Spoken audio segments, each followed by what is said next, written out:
this fucker on.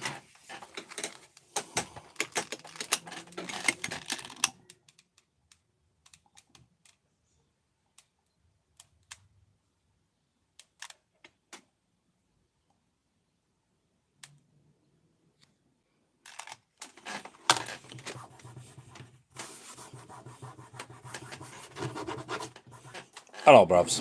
Back with New Book Arrivals number 257 or 8. Although, like I've said last time, the number is off regardless of what it is. Because I've double counted and not double counted, but I've repeated episode numbers. But these are my finds from the last 2 days, I guess. Let's do it. I thought I had some more books, but it doesn't really matter. The Edvardians by, I think I have this book already, but for a cool old book like this for $1, I would never pass it up. The Edvardians by W.V. Sackville West. The Edvardians. I mean, that thing alone is worth the price of $1. Whatever that's called. Anquetil. I believe this is a novel too, disguised as a. No character in this book is wholly fictitious. Yeah, it is first edition, 1913. Like I said, I think I have this book already, but as I said, I will not pass it up if I see a copy of something like this. Even books that are worth nothing, just, I mean, the fact that it's almost 100 years old, you ain't got to find that kind of craftsmanship, even in the bargain books, was exquisite, shall we say. Really need to clean this table. Dining and Whining in Old Russia. Never mind that, the dust flying up.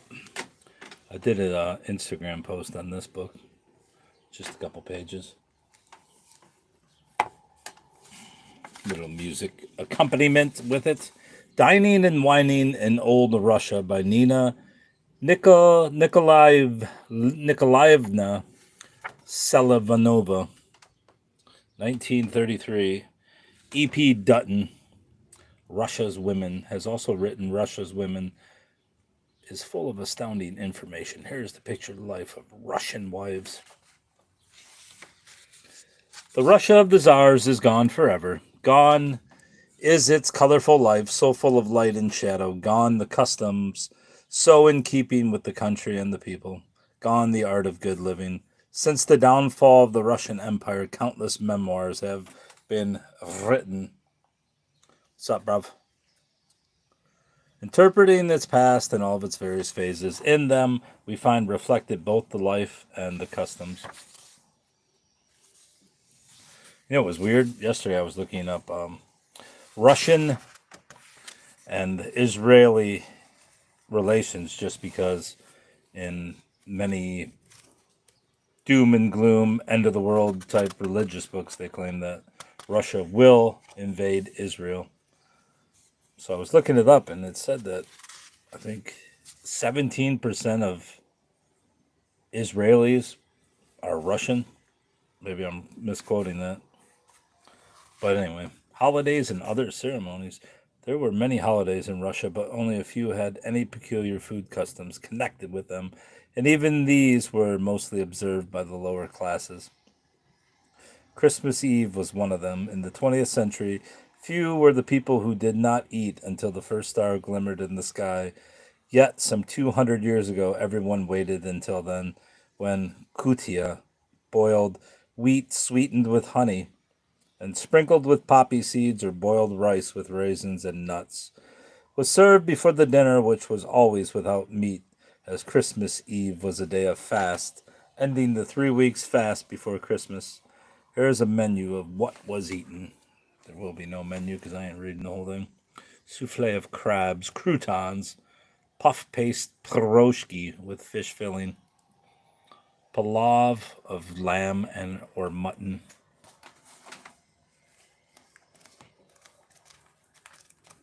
Ah, that's dining and whining in old Rushki town.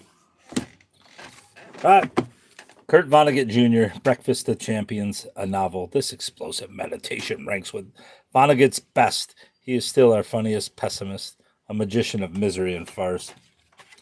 This is a nice vintage copy. I don't know what year exactly, but it's in pretty good shape for a vintage copy. Most Vonnegut books I find are not in good shape, and therefore I leave them behind. April 74. Goodbye, Blue Monday. In memory of Phoebe Hurdy. When he hath tried me, I shall come forth as gold. Job.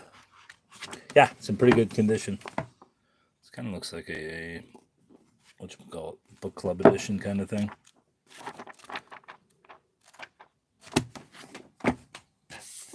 Helter Skelter, the true story of the Manson murders by Vincent Bugliosi with Kurt Gentry. I don't know how many copies of this book I have, but this is a newer, I say, 1994-ish. That was the reprint year. True crime. 7 million copies sold, and I probably own about 1 million of them. Ghosts and Hauntings by Dennis Bardens. Picked this up at a estate sale for 50 cents. 50 cents. This is a searching book. It asks, do ghosts exist? If so, just what are they?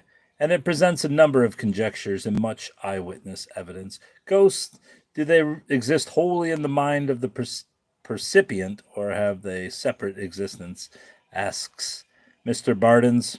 Why do some people see ghosts and others never at all? How is it that psychic or paranormal phenomena occur at different times in the same place to quite different people, having no contact one with another? More poltergeists. Noisy poltergeist. Harbingers of death.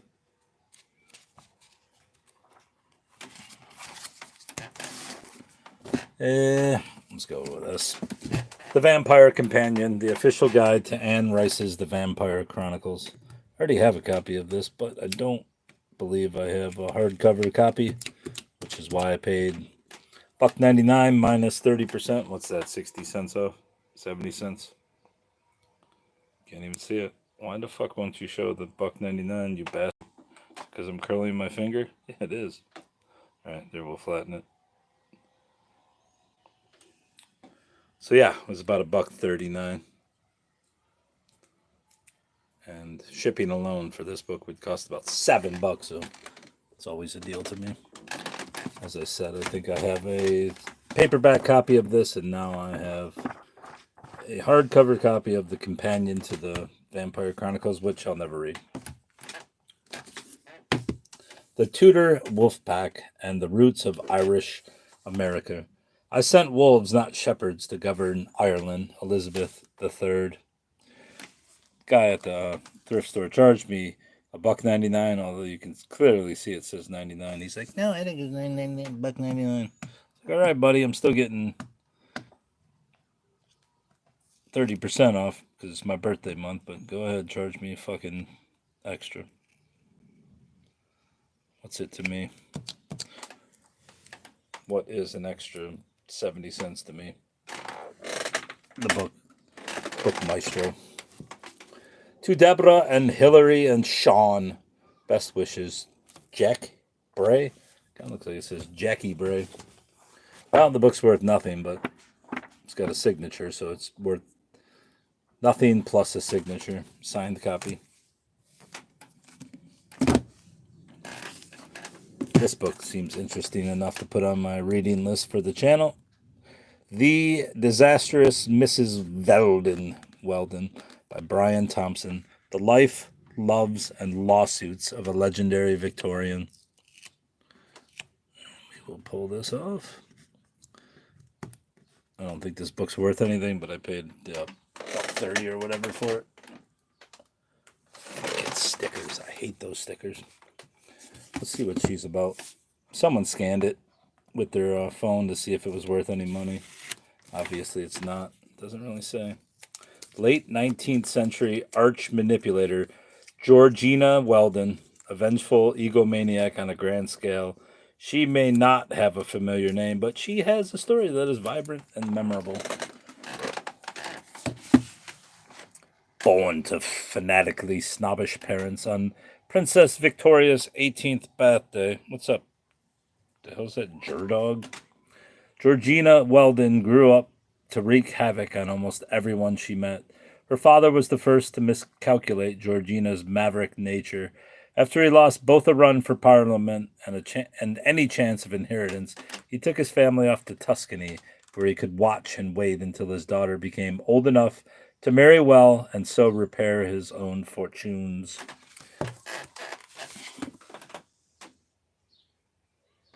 She's kind of good looking. Let's see if there's any actual photos of her. If that's her, she's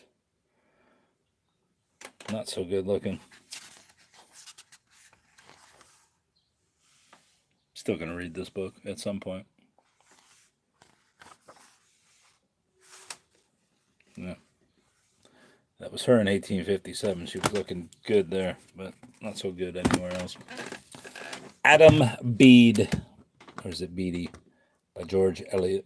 George Eliot. This one will come off easier because it's on this. Of course, there's two on the back, which I noticed, and that does not please me.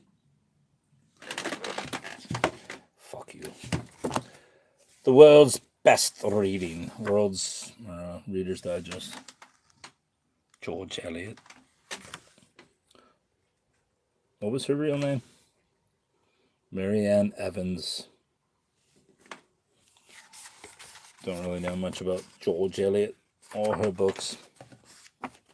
And that's probably because I'll never read them, so I never learned anything about them. But nice hardcover. Obviously, it's a Reader's Digest, so it's not exactly desirable, but it's more desirable than a mass market paperback or a trade paperback, bargain paperback.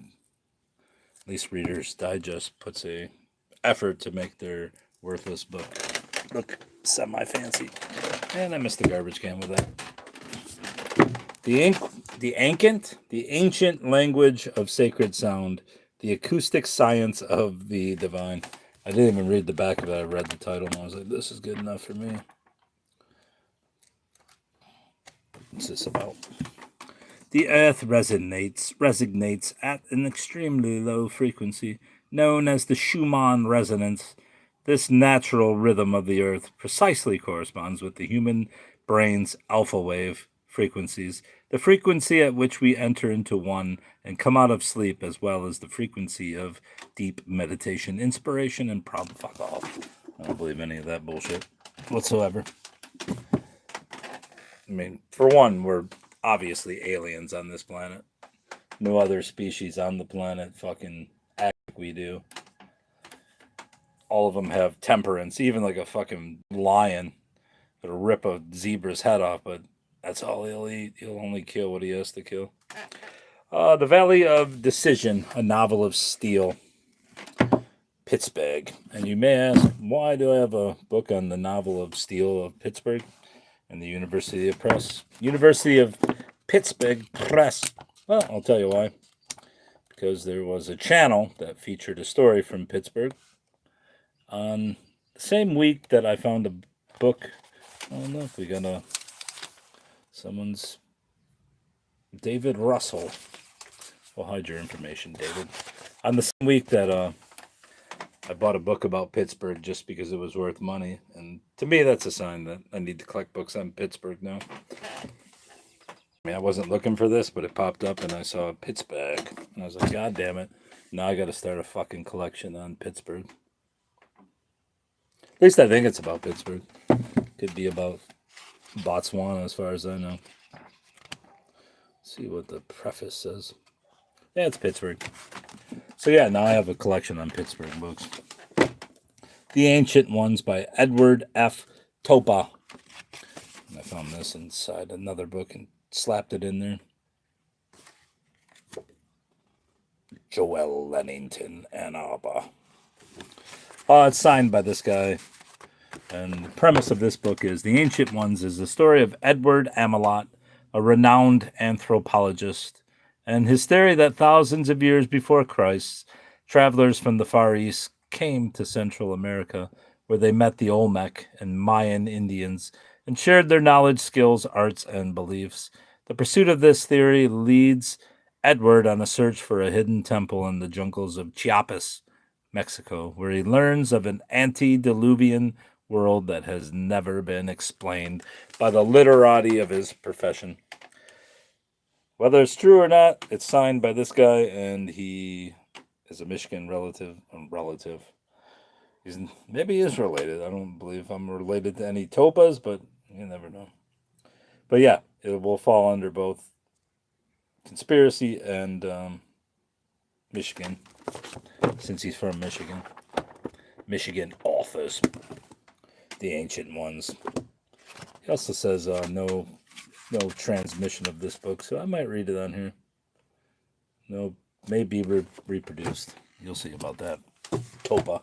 I'll probably sue my ass. Northville, Michigan, The Making of America series. Barbara G. Louis.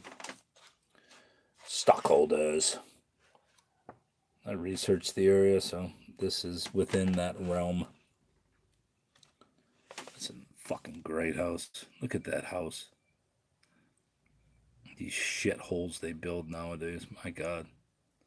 The Yarnell Gold Cure Clinic became one of Northville's most successful businesses in the early part of the 20th century. Look at that fucking building.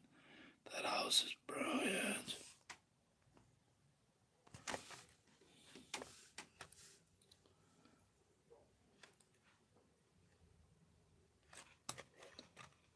Of course, Northville history is Plymouth history because they were once the same town. I don't know if I have this. I didn't scan it. I would have got it regardless. Now, that is a great one. I will take the cover off there, but The Life and Times of Otto von Habsburg, which is from the Habsburg dynasty. And the reason I know who the Habsburg dynasty is because these motherfuckers had the Habsburg chin, which is a large chin. Although I don't think this is covering. This is like the latter part of the dynasty and not the earlier part. In the earlier family, which included, what's her name? Marie Antoinette. They were renowned for their incestual breeding. And as a result, the Habsburgs had some fucking wildly long chins, like Jay Leno times 2.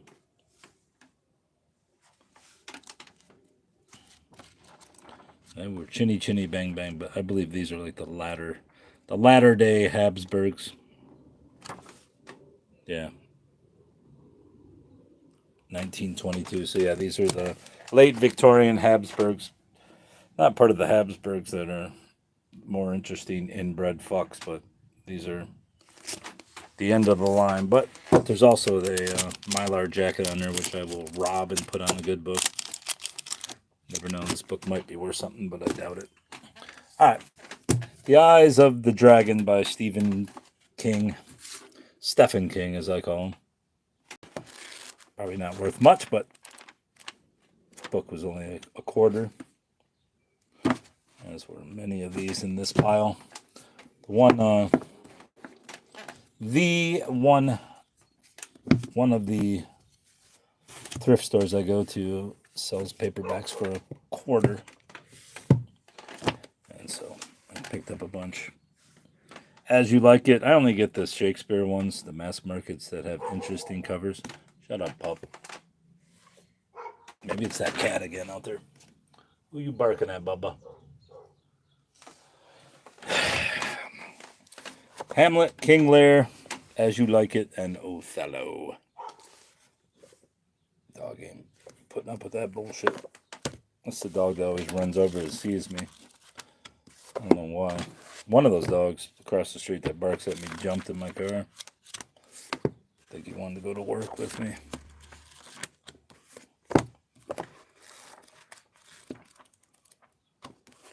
So yeah, 4 books, buck. $1. I'll go to my Shakespeare collection, which is vastly unused. I do plan on reading one of those Anthony Burgess books on Shakespeare. Janis Joplin, Buried Alive, and Janis, written and edited by David Dalton, with pages and pages of photographs and her greatest songs. Myra Friedman's intimate biography of Janis. Of course, it's got a broken spine, so there's her nipples if you were interested. I mean, you can go online and find her nudes. They're not that impressive, but that's why she was nude, because she had to be. 1974. I want it to be the truth, Myra. About the drugs, about everything. I mean, really, the truth. Tells you what kind of genius you're dealing with there. I want them to know the dirty parts about me, too. No, they weren't kidding about having the songs. They got the fucking tablature. It's pretty impressive, buddy. I'm here to have a man, as best as I can while I'm on this earth. Janis, a gutsy, raunchy, vulnerable girl from Port Arthur. Where's that, Washington? Wailing her cosmic blues from unknown depths of pain. Janis, the queen bee of 60s rock, downing drugs and southern comfort with the boys. Janis, the tragic muse, a self-destructive genius. Well, let's not go too far.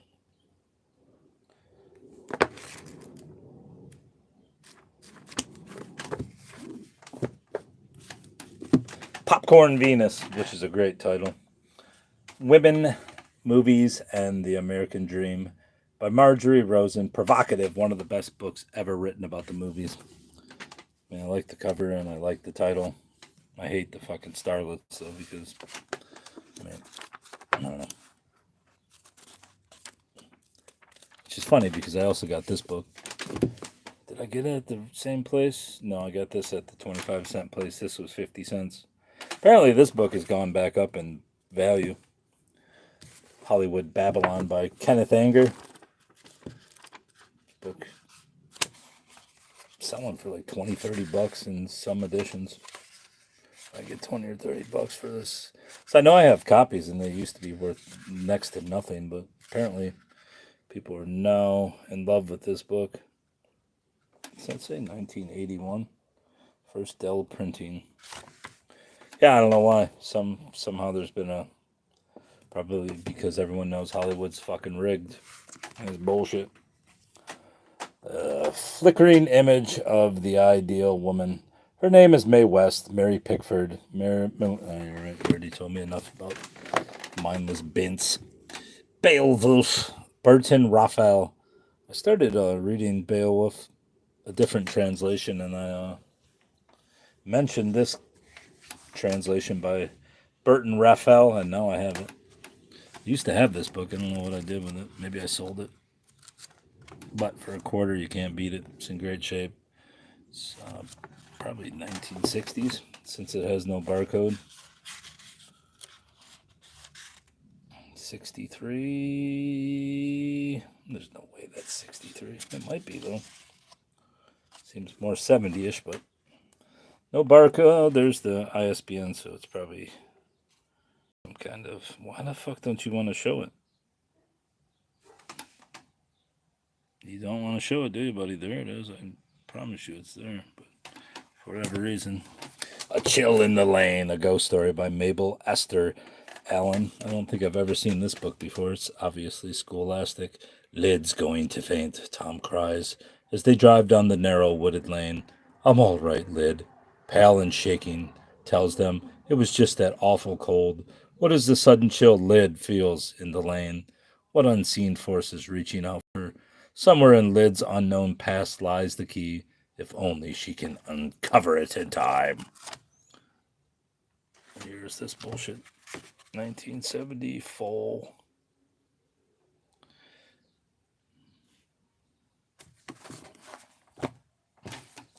I'm sure this is on a list of Twin Tower. Maybe this isn't a Twin Tower. I guess it doesn't look like a Twin Tower. It looks like one tower. Maybe it's the Empire State Building. I don't even know what that looks like. But anyway, I'm sure it's on a list of something for a fucking conspiracy. The Tower by Richard Martin Stern. The Towering Inferno, a film based in part on this novel. Coming soon as Irwin Allen's production of. Fire roars upwards in New York's newest skyscraper, trapping VIPs 125 stories up. Elevators stop. Fire doors are blocked. Sprinklers fail as water boils and pipes burst. High winds foil rescue by helicopter. Builders, destroyers, victims, and rescuers fight for time as the aluminum and glass tower becomes an unapproachable fiery column of death. Could you really build a building out of aluminum? It seems improbable that it would last. The Mysterious Valley by Christopher O'Brien. And this book was shockingly worth about $10. Even though I paid 50 cents for it at an estate sale. This is not a work of fiction. In Colorado and New Mexico's San Luis Valley, reality can be stranger than fiction. Like other residents of the strange communities of Crestone and the Baca, Christopher O'Brien was drawn to the sacred valley of Native American myth. He was soon compelled to document in disturbing detail the inexplicable events unfolding around him and the questions they raised. What is the truth behind the nightly light show of UFOs pulsing and glowing across the sky? What are the strange rumbling noises coming from underground? What is the origin of a mysterious crystal skull found in the Baca? And most frighteningly of all, who is responsible for the scores of cattle left bloodless and mutilated in inhuman fashion, including fascinating and sometimes frightening first-hand accounts by residents of the area. Thanks for the fucking weed whacker or blower. Stacy Schiff, The Witches, and I do have that already right there on the shelf, but this is a paperback, and I think I have actually a paperback too, but now I have a nice paperback. I believe the other paperback. Oh, it's signed by Stacy too. That's nice. I think that's signed by Stacy Schiff. I mean, what kind of fucking signature is that? For Auden. I think it says Auden. Who I hope will like it. What the hell is that? My Best? I'm guessing that's Stacy Schiff. Schiff. Was the book written in 1916? Yeah. Was it written in 2016? No. But that's... I mean, I'm guessing it's signed by her, because who else signs their fucking name like that? A chair with a nose and an eyeball looking at a chair. Pretty cool if it is signed. Book's worth probably like $3 total, which is not much. I paid $1. Shakespeare and His Contemporaries by Charles Nicholl. Or is it Nicole? There's Billy Shakes. George Chapman. Maybe that wasn't Billy Shakes. Look at this fucking clown-looking motherfucker. Folke Greville. First Baron Brooke. That's a fancy dress.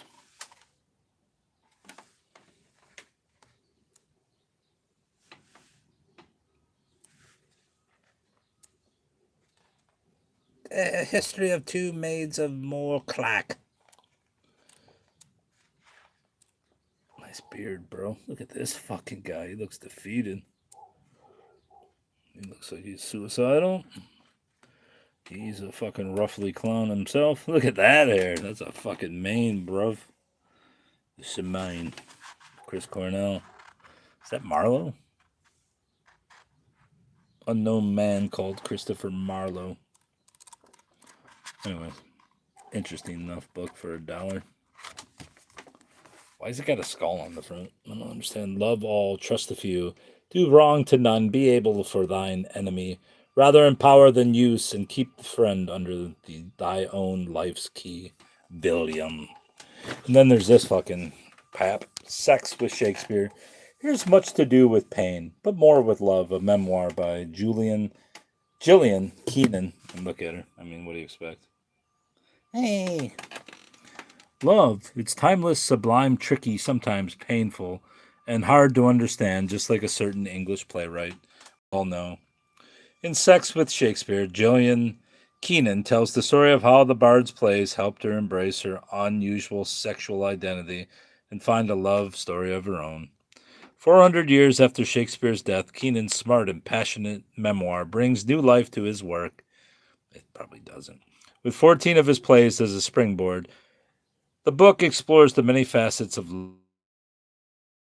desire and communication to fetish and fantasy. Oh my god. In A Midsummer Night's Dream, Keenan unmasks Helena as a sexual masochist. Like Julian herself in Macbeth, she examines criminalized sexual identities and the dark side of privacy or privacy. The Taming of the Shrew goes inside the secret world of bondage and domination and sadomasochism. Did not know this book was about that, but I guess I should have fucking known it would be. While King Lear exposes the ill-fated king as a possible sexual predator, moving through the canon, Keenan makes it abundantly clear that literature is a conversation, and Sex with Shakespeare, words are love. Oh my gosh. Oh dear. And lastly, and yeastly, Freemasonry, Ancient Egypt and the Islamic Destiny by Mustafa El Amin.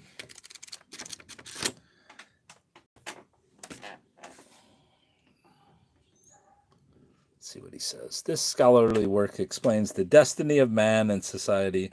It points out that the ancient whys of Egypt and the hidden teachings of Freemasonry alludes to an Islamic destiny, the ultimate idea for advancing society on the basis of justice. What the fuck does that even mean?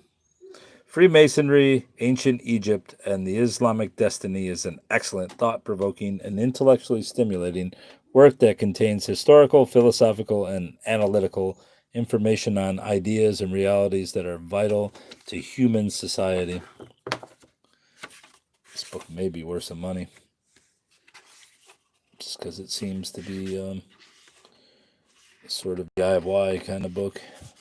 Do it yourself, bro.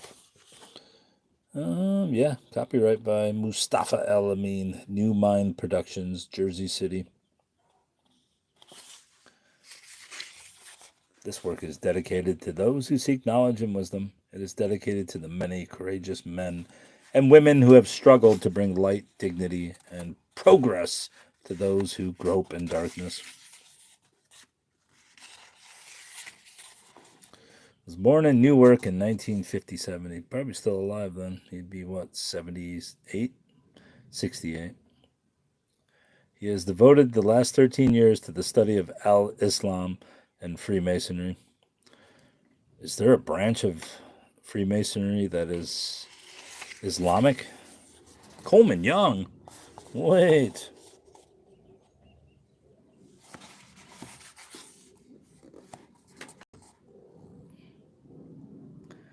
Maybe he's a black guy. Maybe he's not. Maybe he's just a Muslim with a black Muslim. Both the Bible and the Quran speak of God's justice and mercy. They both refer to the balance. Balance brings to mind equality, precision, and justice. The Quranic verse mentioned above tells us that the Creator has revealed a book that is to be used as a guide to, or instrument by which man can weigh his actions. In another place in the Quran, the Creator says, "He whose balance of good deeds will be found heavy will be in a life of good pleasure and satisfaction, but he whose balance of good deeds will be found light will have his home in a bottomless pit." And there you go, bruv.